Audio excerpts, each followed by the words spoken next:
Foi, começou a gravar então. Então, meus irmãos, a gente está chegando aí na nossa última aula, né? Nossa aula 8, última aula do Capacitar. E hoje a gente vai finalmente entrar na Arca da Aliança, né? No último utensílio, que na verdade foi o primeiro utensílio a ser feito, mas é o último utensílio que a gente vai falar, porque toma, né, o lugar de mais importância de todos, que é o que representa a presença de Deus. Não é à toa que quando os homens iam para a guerra, eles levavam a Arca da Aliança junto com eles, de forma a mostrar que Deus estava com eles. E a gente vai ver que depois eles vão meio que usar isso de forma errada, eles vão começar a usar a presença de Deus, não adorar a Deus. Eles vão querer tratar a presença de Deus, a Arca da Aliança, como se fosse um amuleto. E Deus vai sentenciar esses homens, Deus vai trazer maldição sobre esses homens, porque eles simplesmente usaram do poder de Deus, né, para oferir vantagens para a vida deles, e Deus jamais permitiria que a glória dele fosse repartida e ultrajada dessa forma. Né? Quando Ofni e Finéias estão numa guerra com os filisteus, eles levam a arca como se a arca fosse solucionar o problema deles, enquanto a arca estava esquecida, fala que as visões eram muito raras naquele tempo, então eles levam a arca só para terem vitória sobre os filisteus.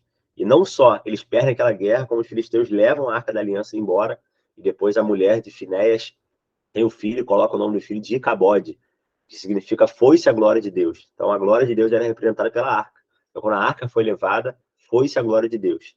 Depois a gente vai ver que a glória volta, né? A arca volta, Davi traz de volta essa arca. Então a glória de Deus retorna naquele lugar. Então o que tipificava a glória de Deus era a arca da aliança.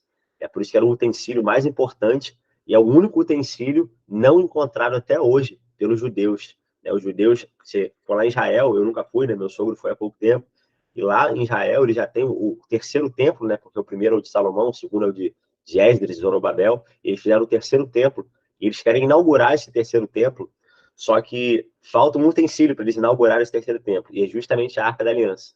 E a gente vai ver que João tem uma visão da Arca dos céus.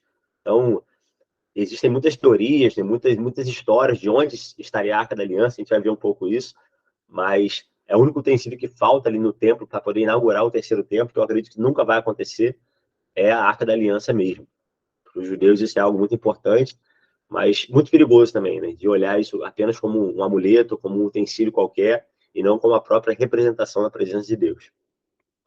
Então, a nossa aula de hoje vai tratar exatamente disso, da Arca da Aliança. Né? A aula 8 vai falar sobre a Arca, mas para a gente chegar até a Arca, a gente tem um caminho, né? Porque nós vamos entrar, finalmente, no Santo dos Santos. A gente falou sobre o pátio exterior, falou sobre o lugar santo, onde tinha os 3 utensílios ali, a mesa dos pães, o candelabro e o altar do incenso. E hoje a gente vai adentrar ao Santo dos Santos, ou lugar santíssimo, é a mesma coisa, que é aquele terceiro compartimento que tem no tabernáculo. Então, eu ia fazer um vídeo, né, essa semana, falando só sobre o dia da expiação, mas como eu estava falando para a irmã Lucimar aqui, foi uma semana bem desafiadora. Eu passei a semana toda praticamente no hospital, com uma espécie de fissura, uma contratura na minha costela. Então, isso foi gerando outros problemas, e eu não consegui fazer o vídeo. Então, eu consegui terminar essa aula ontem à noite. Falei, não, vai dar certo. E vamos tentar correr um pouco, sem falar muito rápido, mas vamos tentar falar sobre tudo na aula de hoje, sobre o dia da expiação, sobre o lugar santo, sobre o propiciatório e a Arca da Aliança. Amém? Então, a gente viu, né, praticamente todas as aulas eu coloquei essa foto, né, do tabernáculo de forma lateralizada para a gente poder entender mesmo esse caminho percorrido, uma vez que tudo aponta para Jesus, tudo aponta para a habitação de Deus no meio do seu povo. Né? E quem é que tipificou a habitação de Deus no meio do povo? O próprio Jesus, né? Fala quando em João, capítulo 1, versículo 14, fala que ele tabernaculou, ele habitou entre nós e vimos a glória, né, do unigênito. Então, quem trouxe a presença de Deus de forma visível para o mundo foi Cristo. E hoje, quem é a representação visível de Cristo para o mundo? É a igreja. Então, nós somos a continuidade do ministério de Jesus por meio do seu Espírito. E é por isso que ele, tendo o Espírito de Deus sobre a vida dele, ele soprou o Espírito dele sobre nós. Então, aquilo que ele iniciou fazendo com o ministério na terra, a igreja continua. A gente não pode fazer o que Jesus fez enquanto expiação, enquanto morte na cruz, enquanto propiciação pelos pecados, ressurreição. Isso nenhum homem tem autoridade para fazer. Agora, a continuidade do ministério, de revelar o próprio Deus, de revelar o Pai, que é o que Cristo veio fazer, a igreja tem o poder para fazer, através do seu Espírito. E é por isso que ele vai dizer que ó, as obras que eu fiz, vocês farão maiores ainda, porque o mesmo Espírito estava sobre mim, que me capacitava para fazer isso, é o mesmo Espírito que está sobre vocês, que capacita vocês para fazer isso. Então a gente viu todo esse caminho, né, passando pelo altar do sacrifício, lá com a questão do pecado, da crucificação de Cristo na cruz, passamos pela bacia de bronze, né, pela lavagem, pela geração através da palavra, pela regeneração do Espírito. Entramos ali no segundo véu, né, falando sobre o caminho, o primeiro véu, a verdade, a iluminação da verdade através da mesa da proposição, a comunhão revelando isso daí. Falamos sobre o candelabro de ouro, que é a própria tipificação do Espírito Santo, trazendo iluminação e direção para o cristão. Falamos também sobre o altar do incenso, que é a oração dos santos, é aquilo que é realmente a porta, a chave para adentrar a presença de Deus. E hoje a gente vai chegar finalmente ao Santo dos Santos, a esse terceiro compartimento, que só tinha um utensílio ali dentro, que era a Arca da Aliança, o utensílio mais importante. Então, quando a gente vê a história, a trajetória do povo de Israel, e a gente vê alguns tabernáculos, alguns templos, né, ao longo da história de Israel. O primeiro tabernáculo que a gente vê é o tabernáculo de Moisés, mas depois a gente vai ver o tabernáculo de Davi. E no tabernáculo de Davi, só tinha um utensílio. O que tinha um utensílio no tabernáculo de Davi? Só tinha a Arca da Aliança. Então, o que fazia o tabernáculo ser tabernáculo, o que fazia o local poder ser chamado de tabernáculo ou templo, era a Arca da Aliança. Eu até podia não ter os outros utensílios, mas se eu não tivesse a Arca da Aliança, aquele local não poderia ser chamado de tabernáculo. Porque o que representa a presença de Deus é a Arca da Aliança. Então, quando a gente olha para o tabernáculo de Davi, que é a habitação de Deus no meio dos homens, porque só tinha a Arca da Aliança ali, a gente olha para aquela tenda, e dentro da tenda só tinha a arca. A gente não sabe onde estava a mesa dos pães de proposição, onde estava o candelabro, a gente só tinha a Arca da Aliança. Então, a grande essência do tabernáculo é a presença de Deus, é a Arca da Aliança. Então, o primeiro utensílio criado foi a Arca da Aliança. Quando os homens desmontavam e montavam o tabernáculo, eles fizeram isso cerca de 40 vezes na peregrinação do deserto. O primeiro utensílio a ser criado, eles sempre montavam de dentro para fora, ou seja, da presença de Deus, da arca, até o esqueleto do tabernáculo. Diferentemente do que a gente faria. A gente pegaria um terreno ali, isolaria, colocaria uma cerca, e iria criando, né, até ficar ali a parte principal criada. Eles faziam o contrário. Era a partir da Arca da Aliança que tudo era criado. Então, o primeiro utensílio que eles colocavam na terra, ali, vamos dizer, era a arca, e as demais coisas iam sendo postas ao redor dela. Então, isso mostra a importância, o que representava essa arca ali para os homens, né, para as mulheres, naquele tempo ali. E o que representa hoje isso também, né? Nós somos o templo do Senhor, o tabernáculo do Senhor. Pedro vai falar que nós somos o corpo do tabernáculo, o tabernáculo do Senhor. Paulo vai falar que nós somos o templo do Espírito. Então, nós, hoje, temos dentro de nós, habitando a presença de Deus. Deixa eu só aceitar a Patrícia aqui. Oi? Patrícia? Entrou, não. Entrou, foi. Oi, Patrícia. Bem? Bom dia, pessoal. Bom dia.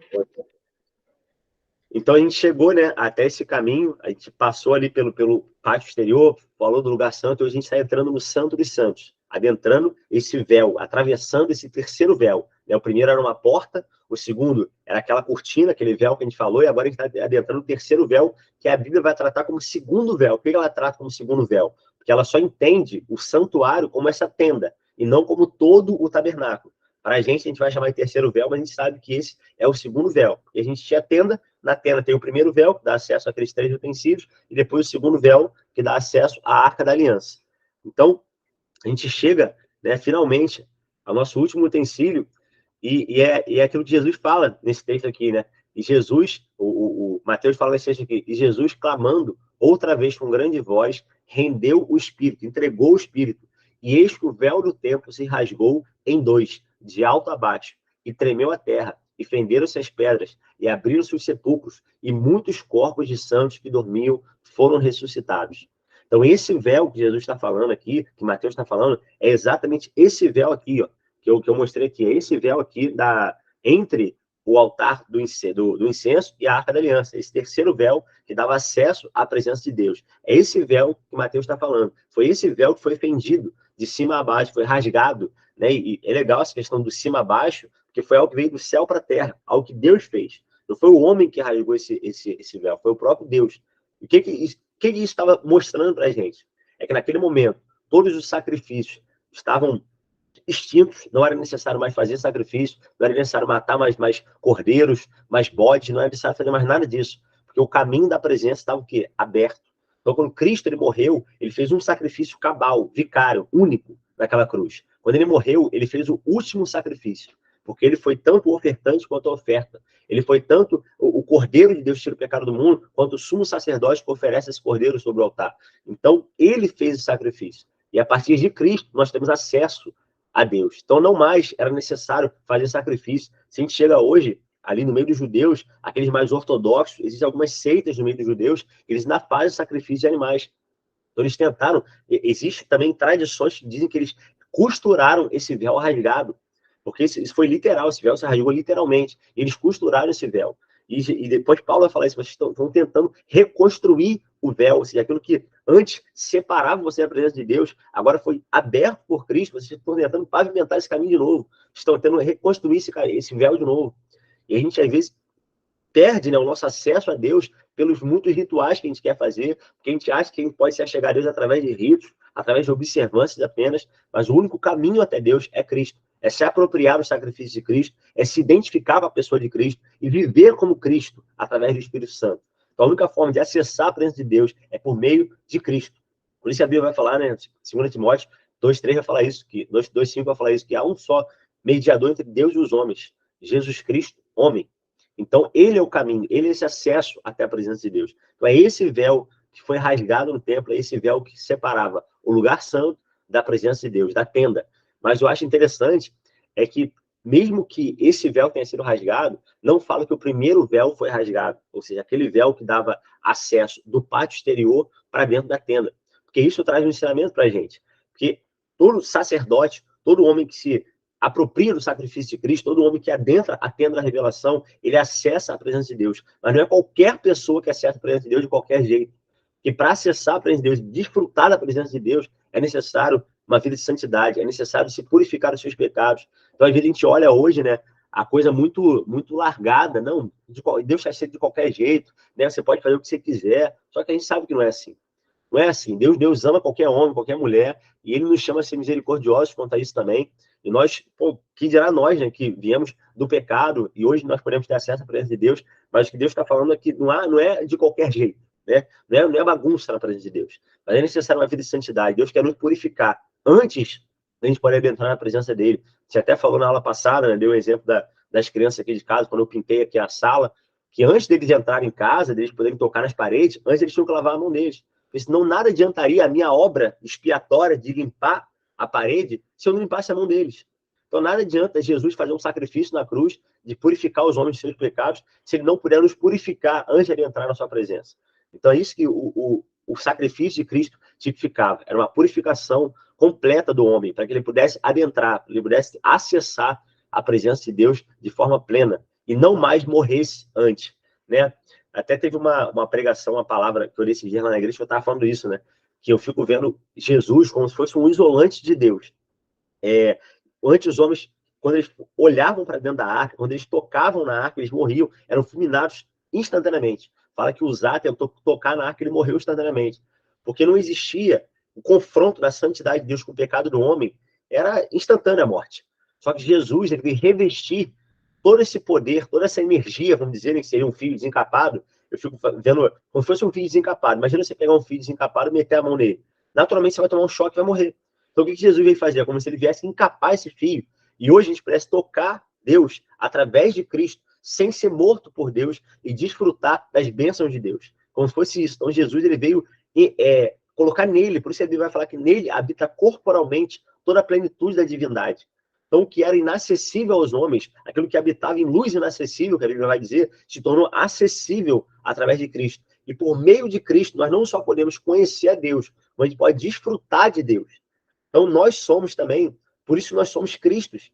Porque as pessoas, através de nós, elas vão poder acessar a presença de Deus, não no sentido de mediação, mas no sentido de conhecimento de Deus. Porque quem conhece o Filho de Deus, conhece o seu Pai. Então, lá no seu trabalho, na sua escola, onde quer que seja, sabe, quando as pessoas olharem para o Filho de Deus, elas vão poder conhecer o nosso Pai, poder conhecer o Pai de Cristo, né? O nosso Pai. Então, isso é muito, muito tremendo, sabe? Porque nós temos essa responsabilidade enquanto sacerdotes, enquanto filhos e filhas de Deus. Amém? E a gente chega, então, nesse utensílio, que é o utensílio mais importante que a gente vê aí, né? Que é a Arca da Aliança. Aparentemente, a palavra arca significa baú, né? Então, é um baú mesmo, é um caixote feito de ouro e de madeira de acácia, como todos os demais utensílios. Ele ficava isolado, único ali, diferentemente do lugar santo, que tinha um candelabro para iluminar. Nesse ambiente não tinha iluminação, então era tudo escuro mesmo. E nesse ambiente, onde era o Santo dos Santos, só quem poderia entrar, nem o sacerdote podia entrar nesse lugar. Só o sumo sacerdote poderia entrar, ou seja, o maioral dos sacerdotes. Igual a Bíblia vai trazer a figura de Jesus sendo o sumo pastor, como Pedro vai falar. Então aqui a gente tem a figura do sumo sacerdote. Quem era o sumo sacerdote? Arão, irmão de Moisés, filho de Joquebede de Arão ali, irmã de Miriam. Ele era o sumo sacerdote. Só ele poderia adentrar o Santo dos Santos. E não apenas qualquer sacerdote. O sacerdote que adentrasse o Santo dos Santos seria morto na hora. E o sumo sacerdote que não entrasse nesse local santificado, ele também seria morto. Então imagina, eu fico imaginando, existia um dia no ano que esse cara entrava ali. Eu fico imaginando como é que devia ser o dia anterior ao dia que ele fosse entrar no Santo dos Santos. Imagina, amanhã eu vou entrar no Santo dos Santos para oferecer o maior sacrifício pelo povo. E se eu tiver um resquício de pecado, eu vou ser fulminado. Eu acho que esse cara não ia nem dormir. Ele ia ficar pensando, amanhã é o dia de eu entrar no Santo dos Santos. Imagina, então, o nível de santidade, o nível que esses homens, a seriedade que esses homens tinham diante do Senhor, no que tange a santidade. Imagina se nós fôssemos assim, de adentrar a presença de Deus com esse temor, com esse tremor de falar, meu Deus, eu estou diante daquele que é todo santo, aquele que é o santo dos santos. E é por isso que eles tinham uma ideia de que Deus era tudo na vida deles. A santidade máxima que eles poderiam... Eles estavam diante da santidade máxima. Então eles não poderiam ter nenhum resquício, nenhum pingo de pecado. E se eles tivessem uma gota de pecado, eles seriam fulminados, mortos, na mesma hora. Então, assim, e existe uma tradição, né? Quem traz isso não está na Bíblia, é só uma tradição que está no livro História dos Hebreus, do Flávio José, que é depois da Bíblia, o Peregrino, é o livro mais vendido no mundo. E nessa tradição, eles dizem que na roupa, né, do sumo sacerdote, eles tinham tipo como se fossem sinos. Eles amarravam uma corda em volta da cintura do sumo sacerdote, e quando esse sumo sacerdote entrava, aqueles sinos ficavam batendo. E se eles parassem de bater, eles entendiam que o sumo sacerdote tinha sido morto ali dentro. Então, o que eles faziam? Eles puxavam o sumo sacerdote para aquela corda até ele sair dali dentro, morto já, né? Caído, morto ali, para eles não terem que entrar no Santo dos Santos para tirar do corpo dele e não serem mortos também. Então, tamanha era a reverência e o tremor daqueles homens diante de Deus, que eles não poderiam entrar com nenhum pingo de pecado na presença de Deus, não eles seriam mortos. Então, assim, como que isso nos ensina, né? Como a gente deveria estar diante do Senhor dessa forma. Uma vida tão santa, que a gente tivesse um temor tão grande, falar assim, Deus, eu não vou adentrar na tua presença se não for completamente santo diante do Senhor, né? Então, assim, como o Senhor nos ensina, essa tipologia nos ensina, né? E essa figura do sumo sacerdote, né, a gente vê que existem vários sacerdotes, existe o sacerdócio, e a gente fez um vídeo, né, até acho que no início do curso eu mostrei esse vídeo, que o nome do vídeo é Os Levitas e Sacerdotes, falando sobre os levitas, já que eles foram separados para o serviço levítico, e nem todo levita é um sacerdote, mas todo sacerdote é um levita, porque veio de Levi. Então, Levi tem seus filhos, né, e depois ele vai ter Arão, e Arão vai ter Arão, e os filhos de Arão são os sacerdotes. Então, nem todo levita, porque eu posso ter um levita que não é filho de Arão, não é filho de Arão, mas ele é um levita, ele pode levar o esqueleto do tabernáculo de um lugar para o outro, ele pode envolver os utensílios do tabernáculo para poder levar, mas ele não pode oficiar dentro do tabernáculo. Só quem poderia oficiar dentro do tabernáculo era o sacerdote. E dentre os sacerdotes, a gente tinha o sumo sacerdote, ou seja, a figura maior dentre os sacerdotes, que era quem? Arão e seus filhos. Então, quem foi sumo sacerdote nesse tempo? Arão, Finéias, Eliezer, Nadab e Abiú. Esses eram os sumos sacerdotes. Nadab e Abiú foram mortos, né, porque ofereceram fogo estranho. Então, quem continuou o ofício sacerdotal foi Arão, que continuou o ofício sacerdotal, Itamar, seu filho, Finéias, seu filho também, e Eliezer também continuou. E Finéias, a gente vai ver que Deus vai fazer uma aliança com Finéias depois, por ele ter sido um homem que ofereceu sacrifício pelo povo, quando os homens se deitaram com as mulheres dos midianitas, ali em Baal-Peor, lá em número 25. Mas a gente vê que o sumo sacerdote era essa figura maior. Ele tinha algumas prerrogativas, alguns deveres também, que só o sumo sacerdote tinha, e não todos os sacerdotes tinham. Que era o quê? Adentrar a presença de Deus uma vez no ano, no dia chamado Dia da Expiação. Está dito lá no Levítico, capítulo 16, que é conhecido pelos judeus como Yom Kippur, o Dia do Perdão. Então, essa figura do sumo sacerdote é muito interessante, porque isso aponta diretamente para Jesus. o texto diz assim, ó, mas Arão e a seus filhos, filhos de Arão, ordenarás que guardem o seu sacerdócio. Então, todos aqueles que vinham de Arão, da linhagem de Arão, o sacerdócio araônico, e o estranho que se chegar morrerá. Ou seja, só quem poderia oficiar dentro do tabernáculo, oferecer sacrifício, acender a luz do candelabro, mexer nos pães da proposição, só quem podia fazer isso eram os sacerdotes. Qualquer homem que não fosse sacerdote, não fosse consagrado, ungido como sacerdote, que fizesse isso, entrasse ali, ele seria morto. Então, um levita que não fosse sacerdote, ele seria morto, não poderia fazer isso. E é por isso que Uzá, quando toca na arca, ele é morto. Porque Uzá, apesar de ele ser um levita, ele não era um sacerdote. Porque ele era um levita, mas ele não era um levita coatita, que a gente viu num vídeo lá no início. Ele era um levita merarita, e o merarita não poderia levar o utensílio, ele só poderia levar o esqueleto do tabernáculo. Então é por isso que Uzá morre dessa forma. E o texto vai continuar dizendo assim, ó, casa de Arão, ou seja, Arão é o sumo sacerdote, e os sacerdotes, ele é o sumo sacerdote, e os sacerdotes são chamados de casa de Arão. Casa de Arão, confia no Senhor, ele é o seu auxílio, o seu escudo. O nome Arão significa ungido, iluminado, aquele que traz luz. Quem é a luz do mundo? Que a Bíblia vai dizer? Jesus. E nós somos a casa de Jesus, a casa de Deus.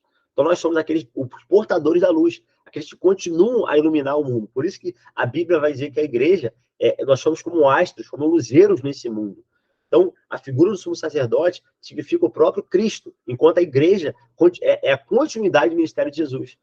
Né? Como se fossem os raios desse sol, né? Como se fosse aquilo que ilumina o mundo, é a igreja. Então, nós somos como esse luzeiro, como esses astros nesse mundo, como essas estrelas a brilhar no mundo. Então, assim, sabe, o que eu acho incrível desse texto é que, quando a gente olha para a consagração dos sacerdotes, a gente vai ver isso daqui a pouco, a gente vai ver que existe uma diferença entre a consagração do sumo sacerdote e a consagração do sacerdote.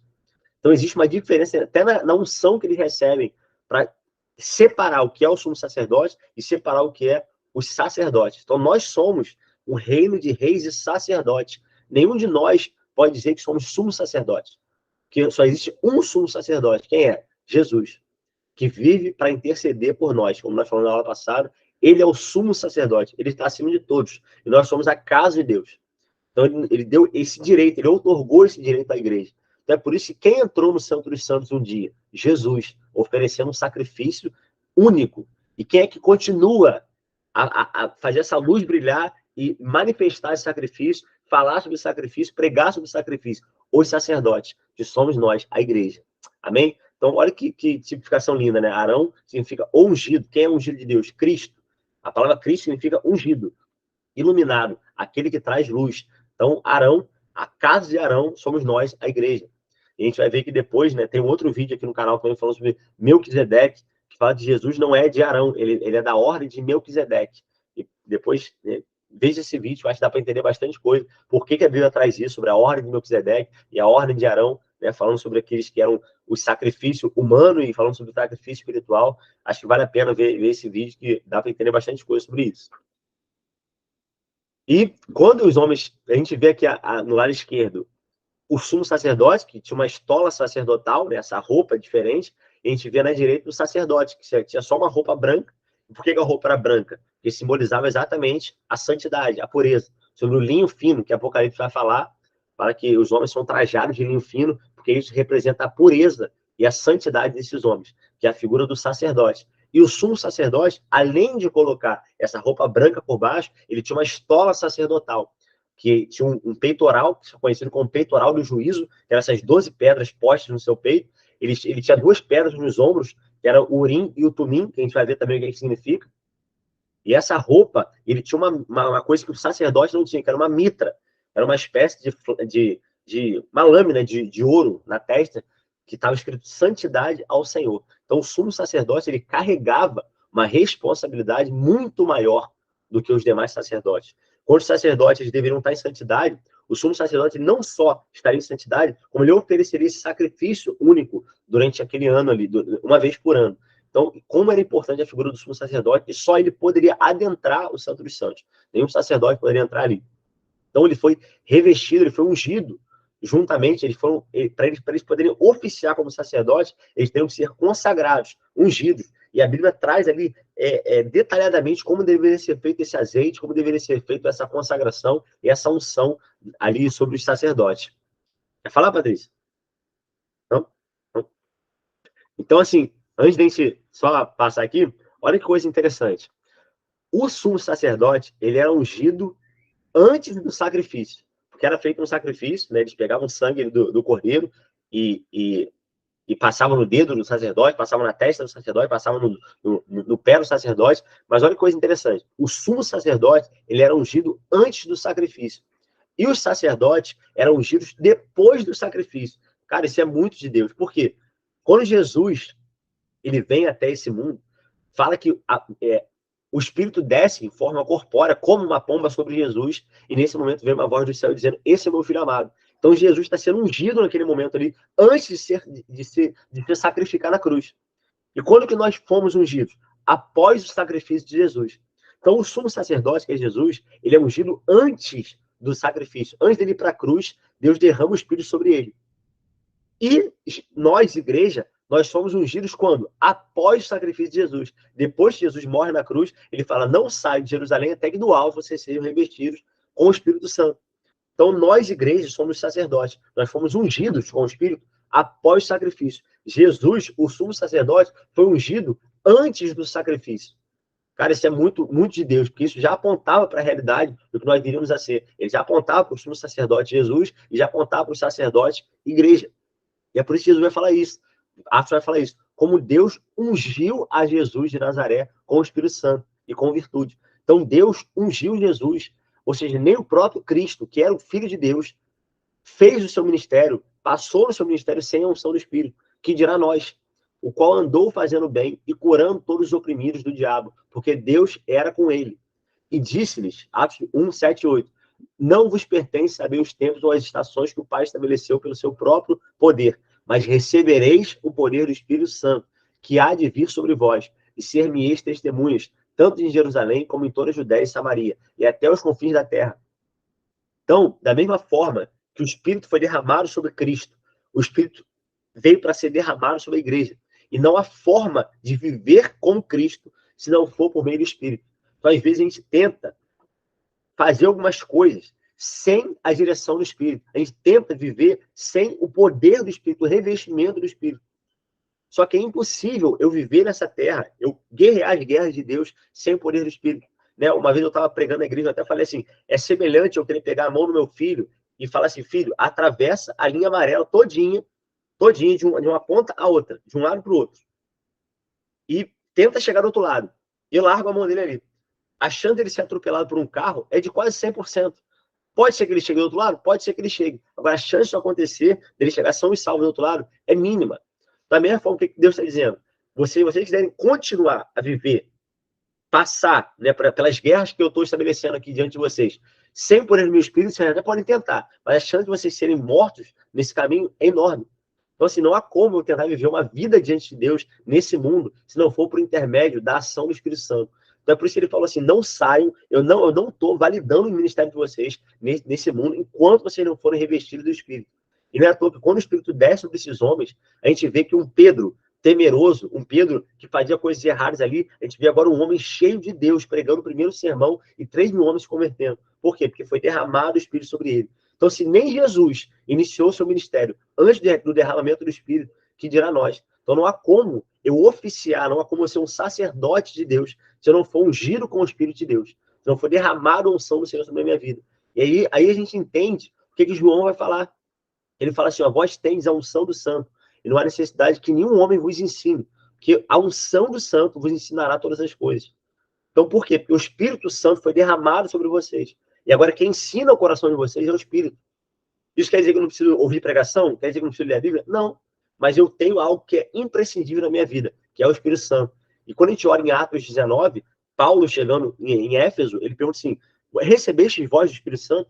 Os homens falam assim, a gente nem ouviu falar do Espírito. Ele, como assim não ouviram falar? Vamos começar tudo de novo. Vem aqui, vocês foram batizados em quê? Ele no batismo de João. Ele, não, vou batizar você no batismo de Jesus, e fala que ele sopra sobre aqueles homens, os homens recebem o Espírito Santo. E eles saem daquela cidade, deixam aqueles homens sozinhos ali 2 anos, depois eles voltam. E qual era a garantia que eles tinham de que aqueles homens não se desviariam? É que o Espírito Santo estava sobre a vida deles. Eles ficaram sem pastores, sem Bíblia, sem igreja, mas eles tinham o principal, que era o quê? O Espírito Santo, a unção do Santo. A unção do Santo é o próprio Espírito Santo. Então, a capacidade deles obedecerem a Deus não estava em eles terem uma lei escrita, não estava em eles terem uma igreja, não estava em eles terem um pastor, mas estavam, sobretudo, em eles terem o Espírito Santo na vida deles. Então, não há como a gente continuar nessa terra, não há como a gente oficiar diante do Senhor, não há como a gente ser dirigido pelo Senhor se não for por intermédio do Espírito Santo. Então, negligenciar o relacionamento com o Espírito é negligenciar toda a caminhada cristã. Então, se esses homens, eles não poderiam iniciar o ministério sacerdotal deles sem a unção do Senhor, que dirá nós, a igreja, sem a unção, que é o próprio Espírito Santo. Amém? Então, se Jesus foi ungido com o Espírito por Deus, nós também devemos ser ungidos com o Espírito Santo, para que nós possamos continuar nosso ministério aqui nessa terra. E é legal essa questão aqui, né, do Urim e Tumim, que eu vou falar agora. Assim Arão levará os nomes dos filhos de Israel no peitoral. Então ele tinha 12 pedras, 4 fileiras com 3 pedras, ali no peitoral dele, que representava as 12 tribos de Israel. Assim Arão levará os nomes dos filhos de Israel no peitoral do juízo sobre o seu coração, quando entrar no santuário, para memória diante do Senhor continuamente. Também porás no peitoral do juízo Urim e Tumim, para que estejam sobre o coração de Arão, quando entrar diante do Senhor. Assim Arão levará o juízo dos filhos de Israel sobre o seu coração diante do Senhor continuamente. Resumindo isso aqui, quando Jesus ele morre na cruz, ele morre por todos os homens. Todos os homens. Então é como se Jesus, né, na figura do sumo sacerdote, estivesse nos representando, mostrando para o Pai, Pai, aqui estão os filhos, como o hebreu vai falar, eis aqui o teu filho e os filhos que o Senhor me deu. É como se fosse isso, ele estivesse representando. Quando o sumo sacerdote adentrava com esse estola sacerdotal na presença de Deus, ele levava com ele as 12 tribos, porque não poderia todos os homens entrar. Então ele era o representante desses homens. Assim como Jesus é o nosso advogado junto ao Pai, como João vai falar. Filho, eu falo para vocês que vocês não pequem, mas pecando, sabei vós que vocês têm de advogado junto ao Pai. Então Jesus ele representa todos os homens diante do Pai. Ele é aquele que pode representar o advogado diante do Senhor, é o próprio Jesus. Então, ele levava essa estola diante do Santo dos Santos para representar as 12 tribos. Né? Quando a gente olha para a grande multidão no Apocalipse, fala que existiam 144 mil, né, homens de todas as línguas, tribos e nações, e é representado nessa potência matemática de 2 elevado a 12 aí, né? Representa exatamente isso, essa figura de todo o povo de Deus, todo o sacerdócio do Senhor. E o que eu acho interessante, essa figura do Urim e do Tumim, é o seguinte: o que era o Urim e Tumim? Eram 2 pedras, uma pedra branca e uma pedra preta. Tinha uma especificação delas aí. E quando eles queriam lançar sorte, que a gente vê ali quando o 12º apóstolo, quando o Judas, né, peca com o Senhor, trai o Senhor, eles colocam ali 2 homens para serem escolhidos, né, Matias e Barsabás, e eles vão escolher aqueles homens, fala que eles lançaram sorte. E muito provavelmente essas sortes que eles lançaram foram o Urim e o Tumim, essa história sacerdotal. O que era o Urim e o Tumim? Eram 2 pedras, era uma pedra branca e uma pedra preta. Eles lançavam as 2 pedras. Se as 2 pedras caíssem para cima preta, essa resposta era não. Ou seja, caiu as 2 pedras pretas. Não. Se as 2 pedras caíssem do lado branco, a resposta era sim. Deus está nisso, pode fazer. Agora, se uma pedra caísse branca e outra preta, não tinha resposta. Então, aguardava-se e lançava-se sorte novamente até que obtivesse uma resposta. Vamos supor, então, um exemplo aqui. Senhor, a gente deve invadir o povoado dos amalequitas para guerrear contra eles? Eles lançavam uma pedra. Caiu 2 pedras viradas para o lado branco. Sim. A resposta de Deus era positiva. Podem invadir, eu estou com vocês, podem ir. Lançou as pedras, caiu não. As 2 pretas, não podem invadir, eu não estou com vocês. Lançou e caiu uma preta e uma branca. Aguarda. Não teve resposta de Deus ainda. Ora mais um tempo e lança de novo essas pedras. Então, o Urim e o Tumim era uma espécie de sim e não de Deus. Por quê? Porque não existia o Espírito Santo derramado como hoje.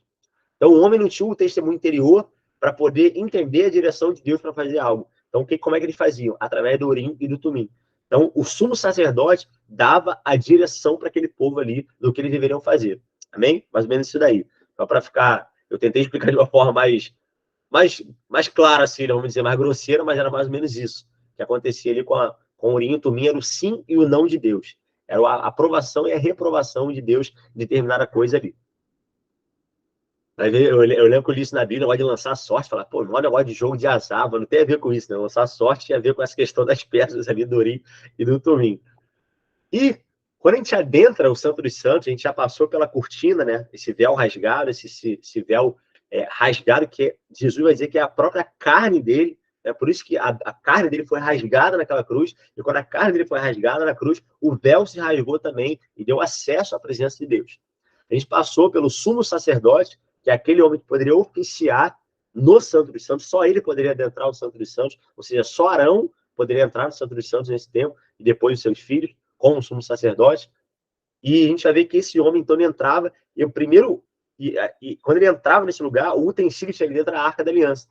Mas a tampa da Arca da Aliança, ou seja, aquilo que fechava esse baú, chamava-se propiciatório. Por que o nome era propiciatório? Porque era sobre essa tampa que se fazia a propiciação, a expiação do pecado. Ou seja, o pecado, ele era expurgado, ele era tirado sobre essa tampa. Que era sobre essa tampa que se lançava o sangue daquele bode, daquele cordeiro que a gente vai ver no dia da expiação daqui a pouco. Então, o propiciatório, ele simbolizava, ele tipificava o trono de Deus. E é por isso que na tampa do propiciatório, nessa tampa, eles tinham 2 querubins que eles fechavam, né, ficavam um de frente para o outro, eles faziam sombra sobre o propiciatório ali, e é por isso que a Bíblia vai dizer que ele está entronizado, ou seja, entre os querubins. Ou seja, o trono dele está entre os querubins, como o Salmo 99:1 vai dizer. Então, isso representava o próprio trono de Deus. Isaías vai falar sobre isso também. Então, que representava a presença de Deus ali no meio. E o texto que eu trouxe, né, esse texto aqui, o texto que fala sobre o propiciatório, fala assim, ó, também farás um propiciatório de ouro puro. Farás também 2 querubins de ouro batido os farás, nas 2 extremidades do propiciatório, de uma só peça com o propiciatório, ou seja, era uma unidade, era uma peça. Isso mostra o quanto Deus, ele vem sobre aquilo que é unidade, sobre a unidade. Deus abençoou e apregou a sua bênção ali na unidade. Fareis os querubins nas 2 extremidades dele, e porás o propiciatório em cima da arca. Olha só o que o texto diz. E ali virei a ti e falarei contigo, de cima do propiciatório, no meio dos 2 querubins, tudo o que eu te ordenar para os filhos de Israel. Ou seja, ali no propiciatório, ali era o local da revelação de Deus. O local onde Deus falava com o povo era no propiciatório, através da figura do sumo sacerdote. E havendo lançado fora o homem, o que Gênesis 3 vai dizer? Assim como em peca. Havendo lançado fora o homem, pôs querubins ao oriente do jardim do Éden, e uma espada inflamada que andava ao redor, para guardar o caminho da árvore da vida. Da mesma forma que os querubins, sob o propiciatório, guardavam o caminho até a presença de Deus, da mesma forma, Deus colocou querubins à porta do jardim do Éden para guardar o acesso à árvore da vida. E depois ele vai dizer lá em Apocalipse que aquele que vencer, ao que vencer, dar-lhe-ei de comer da árvore da vida. E depois ele vai falar que essa árvore, as suas folhas são cura para as nações. Depois ele vai falar que aquele que vencer, eu dar-lhe de comer o maná escondido. E a gente vai ver que dentro da arca existe um pote do maná, um pouco do maná que foi derramado ali no deserto. Então, meus irmãos, a gente vê que o querubim, ele era um guarda, era como se fosse um guardião da santidade de Deus. Eles eram aqueles anjos estabelecidos para guardar o acesso à presença de Deus. Então, assim, é por isso que quando a gente olha para a vida do Lúcifer, né, do diabo, a gente vê tamanho a queda dele, que ele era um guardião, fala que ele era o querubim da guarda, ele era o principal dos querubins. Então ninguém tinha uma função tão importante como Lúcifer tinha, mas porque ele maculou essa santidade, porque ele quis auferir vantagem sobre aquilo que ele fazia, porque ele quis precificar aquilo que ele fazia, ele foi expulso do céu, né, e ele causou uma balbúrdia no céu, uma confusão no céu, de tal forma que quando Jesus morre, fala que ele veio reconciliar não só as coisas que estão na terra, mas ele veio reconciliar tanto as coisas que estão nos céus, como as coisas que estão na terra. Então o céu, ele ficou meio bagunçado com essa rebelião de Satanás, porque ele levou 1/3 do céu com ele. Imagina a confusão que foi no céu, o que Satanás fez ali, porque ele maculou a santidade de Deus. Então, assim, isso é muito sério. E é por isso que Deus colocou guardas para guardar o jardim do Éden, para que ninguém adentrasse ao jardim do Éden e comesse da árvore da vida e vivesse eternamente em pecado.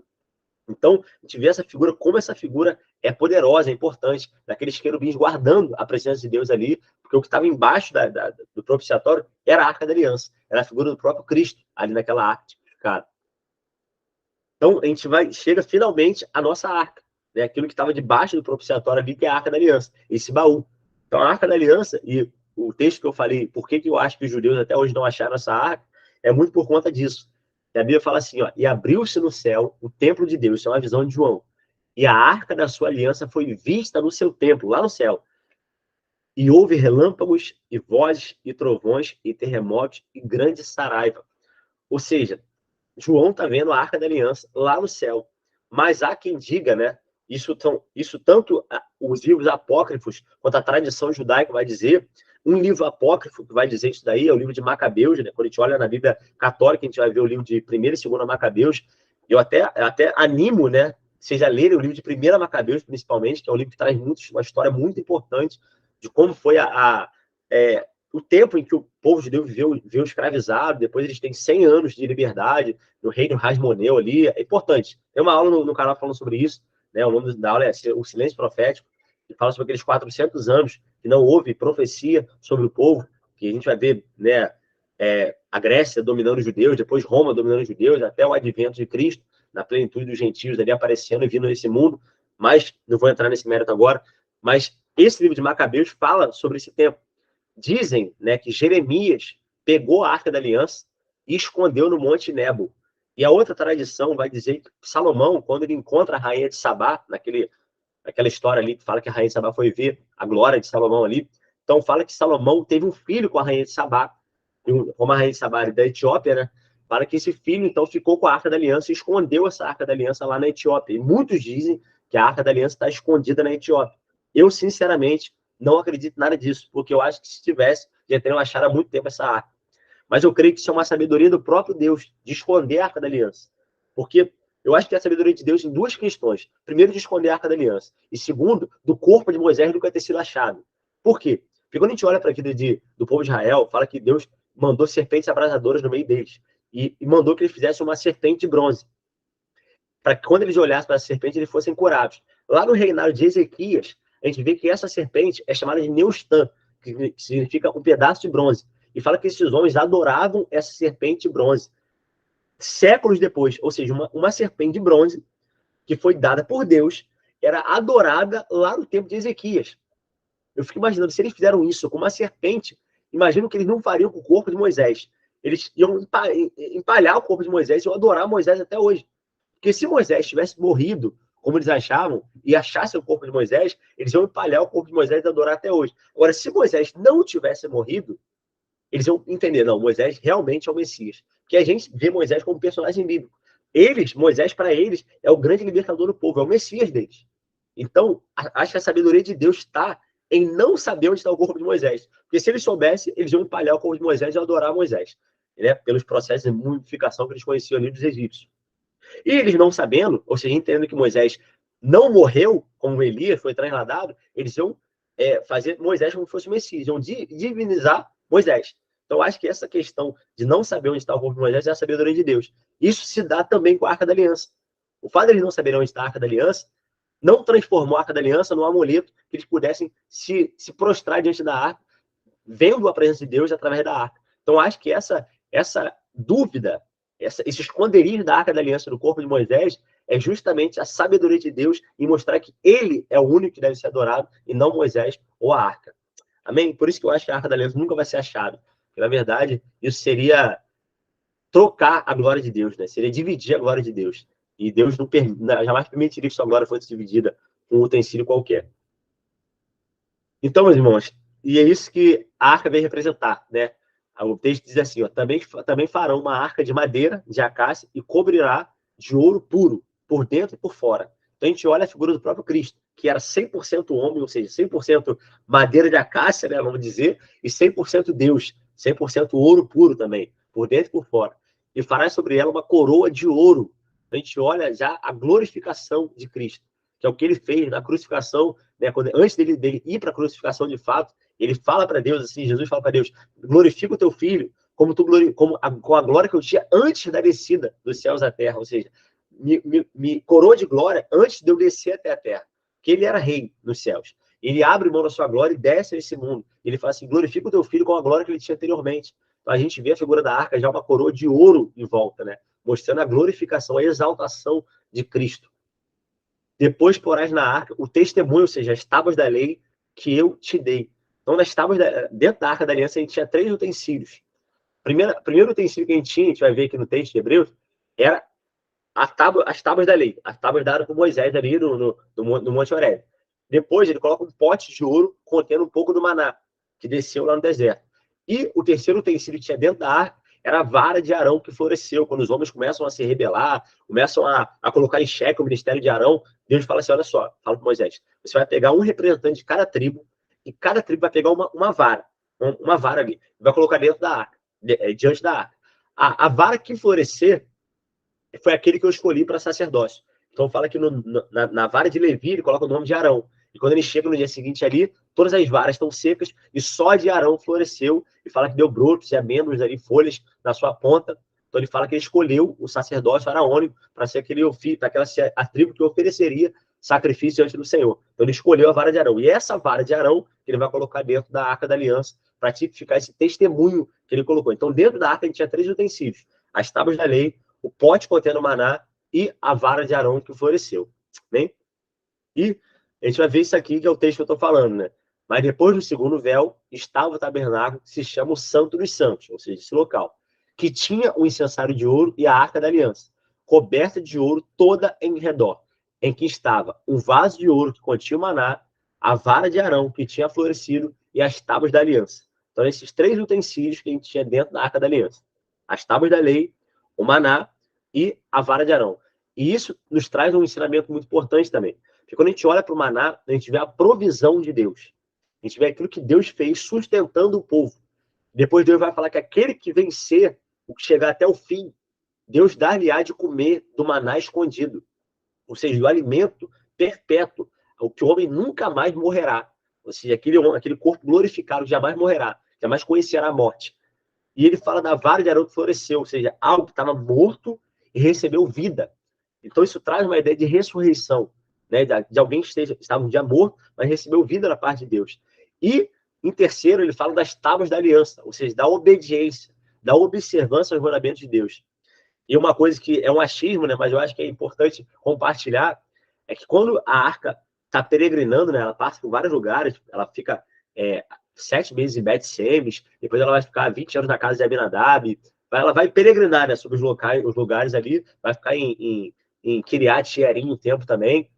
Fala quando ela chega em Bet-Semes, 70 homens morrem, porque eles tentam olhar para dentro da arca. E olha que coisa interessante, o texto diz que até esse tempo, dentro da arca tinha as tábuas do testemunho, o pote contendo maná e a vara de Arão. Depois que esses homens morrem, porque fala que eles olharam para dentro da arca, logo o texto que fala logo em seguida fala que a arca só tinha agora as tábuas da aliança dentro. As tábuas do testemunho. Não tinha mais o pote contendo maná e nem a vara de Arão. E eu fiquei pensando, por que será que o texto fala isso? Então, quando fala que os homens olharam para dentro da arca, eu não creio que eles tenham só olhado para dentro da arca. Eles tentaram fazer o quê? Tentaram pegar alguma coisa dentro da arca, tentaram mexer dentro da arca. E o texto seguinte fala que não tinha mais o pote com maná e nem a vara de Arão, só tinha as tábuas da lei. E eu fico pensando até, né, querendo fazer uma aplicação pessoal para o dia de hoje aí, como que a gente quer se apropriar, às vezes, da provisão de Deus, que seria o maná, a gente quer se apropriar dos milagres de Deus, que seria a vara de Arão, mas a gente não quer se apropriar da obediência e observância aos mandamentos de Deus, que é as tábuas da aliança. Então os homens mexeram no pote com o maná e mexeram na vara, mas não mexeram nas tábuas da lei. Então, assim, como que às vezes isso pode trazer um ensinamento para a gente também? E esses homens morreram, talvez porque eles tenham tentado usar, né, mesmo que eles tenham feito algo que não podia, eles não poderiam tocar na arca, mas mais do que isso, sabe, a intenção do coração deles tenha sido errada, de querer o poder de Deus, a provisão de Deus, mas não querer a obediência de Deus, não seguir a obediência de Deus.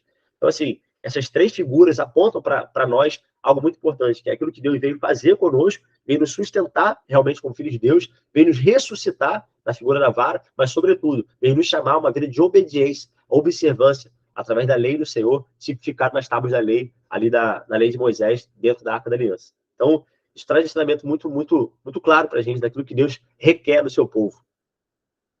E a gente vem chegando quase ao final da nossa aula aí, falando desse dia, que é o dia da expiação. Tudo, o Santo dos Santos girava em torno desse dia. A Arca da Aliança, o sumo sacerdote, o propiciatório, apontava para esse dia, que era o dia da expiação. E eu quis botar essa foto aqui, porque é exatamente o que acontecia no dia da expiação. O sumo sacerdote, como acontecia o dia da expiação? O sumo sacerdote, ele chegava, olha que coisa tremenda, esse dia da expiação apontava diretamente para a crucificação de Cristo, a obra de Cristo na cruz. O sumo sacerdote, quem oferecia esse sacrifício, não era o sacerdote, era o sumo sacerdote.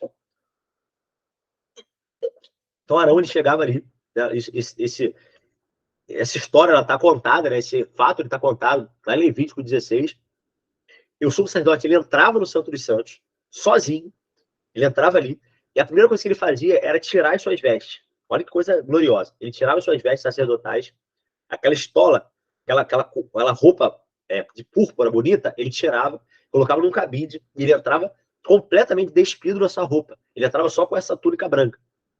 Isso já mostra o que Jesus veio fazer, abrindo mão da sua glória. Lá em Filipenses fala que ele não teve por usurpação ser igual a Deus, mas ele se esvaziou, ele abriu mão da sua glória. Então, como se o sumo sacerdote, tirando a sua estola, fosse o próprio Cristo abrindo mão da sua glória. Ele coloca ele no cabide ali, para depois recuperar a sua glória, não mais como unigênito, mas como primogênito dentre muitos irmãos. Então, o sumo sacerdote, ele deixa a sua glória ali, deixa a sua estola, ele adentra, então, ao local do Santo dos Santos, para oferecer sacrifício. E antes dele oferecer sacrifício, antes dele fazer a expiação pelo povo, pelo pecado do povo, ele oferece um sacrifício por si mesmo. Ele pega um cordeiro, mata aquele cordeiro, e aquele sangue ele coloca sobre si mesmo, oferecendo um sacrifício por ele e pela sua casa. Então, isso faz a gente entender o que Jesus fala, o que estava dizendo, o que Jesus estava querendo dizer quando ele fala para os seus discípulos assim, ó, por causa de vocês é que eu me santifico a mim mesmo. Ou seja, além de eu santificar vocês, além de eu me oferecer por vocês, eu estou me santificando para que eu possa santificar vocês. Então, antes do sumo sacerdote oferecer sacrifício pelo povo, ele oferecia sacrifício por ele mesmo, que ele só poderia santificar o povo se ele mesmo tivesse purificado e santificado. Então, cara, olha que coisa tremenda. Logo após isso, o sumo sacerdote entrava ali diante do propiciatório, diante da Arca da Aliança, e ele pegava dois bodes. Dois bodes. Lembra que o bode era um animal, né, impuro naquela época. E esses dois bodes, por isso que quando a parábola das ovelhas dos bodes, Jesus fala que à direita dele estavam as ovelhas e à esquerda dele estavam os bodes. À direita, as ovelhas representavam que eles seriam salvos, e à esquerda, os bodes não seriam salvos. Né? Aqueles que achavam que seriam salvos, mas seriam surpreendidos com a falta de salvação na vida deles. Então, Jesus está fazendo o quê? Maldito na figura do bode. Então, esse bode, por que eram dois? Porque um bode seria o bode expiatório, que seria morto, e o sangue seria oferecido diante do Senhor no propiciatório, e o outro bode seria o bode emissário, ou seja, ele pegaria esse bode e lançaria no deserto. O que aponta para a gente isso daí? O bode expiatório é aquele que veio expiar, tirar a culpa. O sangue de Jesus derramado na cruz veio tirar a culpa dos pecados cometidos.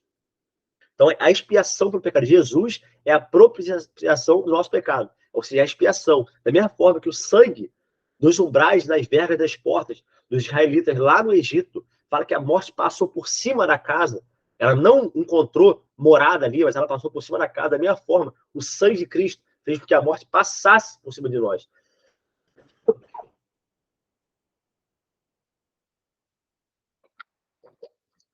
E o bode emissário era aquele que levaria a culpa. Ou seja, esse bode não seria morto. Ele levaria a culpa de uma forma de mensagem, mostrando que a culpa estava sendo levada.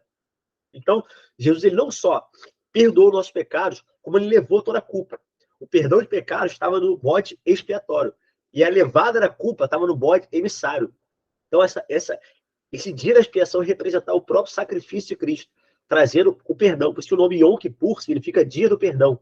Então, ele nos perdoou através do seu sacrifício, levou as nossas culpas através desse sacrifício. E é por isso que não há motivo para continuar sacrificando. Porque Jesus, ele fez o sacrifício único naquela cruz e acabou ali. Foi único. Então, o dia da expiação tipificava exatamente o dia do perdão. E uma vez por ano, uma vez apenas por ano, o sumo sacerdote fazia isso. Que isso representava aquilo que viria a ser o sacrifício de Cristo, imolado, né, sendo entregue como um cordeiro de Deus, tirando o pecado do mundo e levando a culpa dos seus filhos na cruz. Amém? E é por isso que o texto vai dizer isso. Por essa razão, era necessário que ele se tornasse semelhante a seus irmãos. Olha só, o que o sumo sacerdote fez quando ele entrou lá dentro do Santo dos Santos? Ele tirou aquilo que diferenciava ele, que era a estola sacerdotal. Ele se tornou como qualquer sacerdote naquele lugar. Da mesma forma, Jesus abriu mão da sua glória, se tornou como qualquer um de nós. Ou seja, com a mesma roupa que a gente tem, com a mesma natureza que a gente tem, e semelhante a seus irmãos em todos os aspectos, para se tornar sumo sacerdote misericordioso e fiel com relação a Deus, e fazer propiciação pelos pecados do povo. Ou seja, para poder nos tornar propícios a Deus, favoráveis a Deus. A ira de Deus estava sobre a nossa vida. E agora ele se tornou propício a Deus. É como se ele, né, de forma grosseira, ele tivesse separado de Deus, ele agarrasse de um lado, agarrasse do outro, e ele fosse agora a ponte de junção entre nós e Deus. E ele é a propiciação pelos nossos pecados. E não somente pelos nossos, mas também pelos de todo o mundo. Ele morreu por todos os homens. E é por isso que quando a gente ouve essas declarações de que Jesus morreu só por alguns, expiação limitada, pois isso é diabólico, isso não é de Deus. Jesus morreu por todos os homens. Nisto está o amor. Não em que nós tenhamos amado a Deus, mas em que ele nos amou a nós e enviou o seu Filho para propiciação pelos nossos pecados. Então, essa figura do bode, né, sendo maldito, é a figura do próprio Cristo morrendo na cruz como maldição. A Bíblia vai dizer que todo aquele que for pendurado no madeiro será maldito.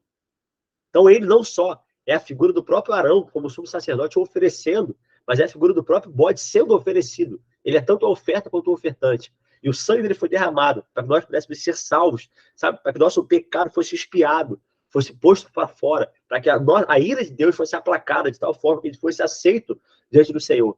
E não mais, sabe, sendo julgados, sendo ajuizados, mas sendo justificados por meio de Cristo. Então, eu queria chegar aí ao final, né? No último slide, chega até que a aula fosse demorar um pouco mais. E Jesus, ele é o único caminho até a vida. A gente viu que o primeiro véu simbolizava o caminho, o segundo véu simbolizava a vida, e o terceiro véu simbolizava a verdade, e o terceiro véu simbolizava a vida. Então, o caminho até a vida é Jesus.